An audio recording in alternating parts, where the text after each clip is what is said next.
Hey guys, welcome to Ultra Instinct 101. Here, instead of struggling to become a better fighter, we're just going to remove some mental barriers so that you can tap into your natural ability to fight. This is you, this is your opponent, the bell just rang, it's only been 30 seconds, your heartbeat's out of control, you're feeling overwhelmed, and now you're just struggling to get through the round. One of the reasons why this is happening is because you just don't know how to breathe when you're fighting. If your breathing is not perfectly in sync with your movement or with your attacking, then everything you do after that is pointless. What? So today's lesson is about how to breathe when you're performing a technique. There are 3 levels.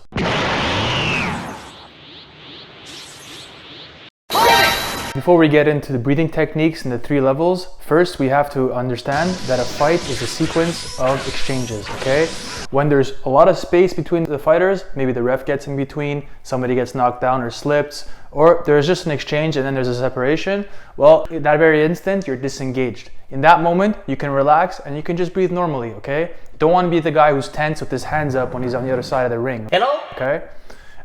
When you have an exchange going on, that's when you're engaged, okay? Your hands are up and you're breathing with good technique, and that's where we start from with the levels 1 to 3 for the breathing technique. All right, level 1, I call this smoothness or looseness mode. This is the mode you want to be in when you're refining a new technique, or if you're warming up, or if you're trying to recover in the middle of a fight, shadow boxing, or hitting the bag, okay? The output level is somewhere between 1 to 25%. And what I mean by output, I mean effort, okay? There's no need to synchronize your breathing with your movement. Just breathe normally, okay? In this video you see over here, I'm hitting the bag. I'm just breathing normally.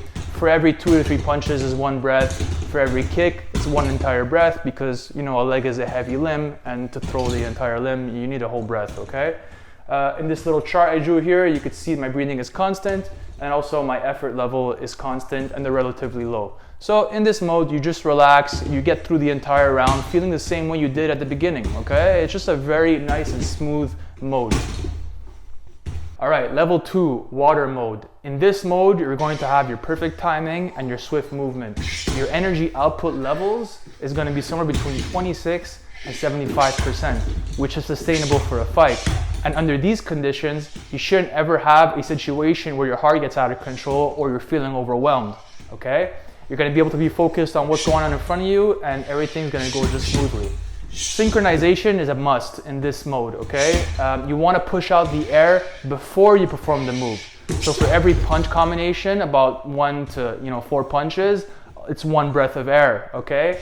And for every kick, it's definitely 1 breath of air because, you know, a leg is a heavy limb, and to throw it with your entire body requires a full breath, okay?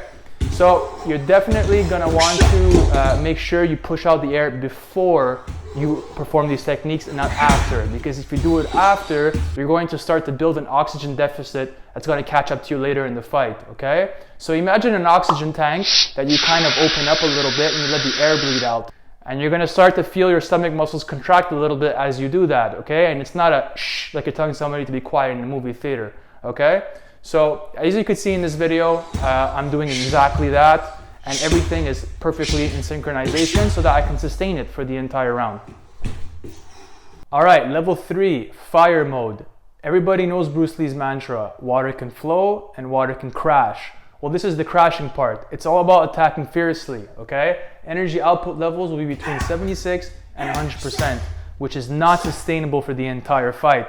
So you want to be pulling this out in short bursts, alternating between water mode and fire mode, okay? Your breathing synchronization is absolutely important, and your technique needs to be perfect, because if your technique is not perfect, you're gonna waste a lot of energy and get a regular punch or kick out of it, okay?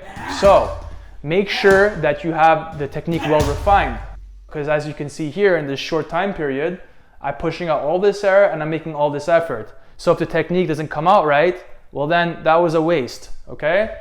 As far as differences between water and fire mode, in water mode we had a to push the air out, while in fire mode we have more of a, as you can see in the video over here. So that's about it when it comes to breathing. You have all 3 levels and you can alternate between all 3, okay? So like that you can manage your breathing properly and your energy output levels, okay? If you're still having problems with fighting in terms of feeling overwhelmed and it's not your breathing, well then it's definitely a problem with energy management or fear. Okay, so I'll be making a video about that. Just follow, like, and subscribe, and you'll probably find that. Okay, see you guys next time.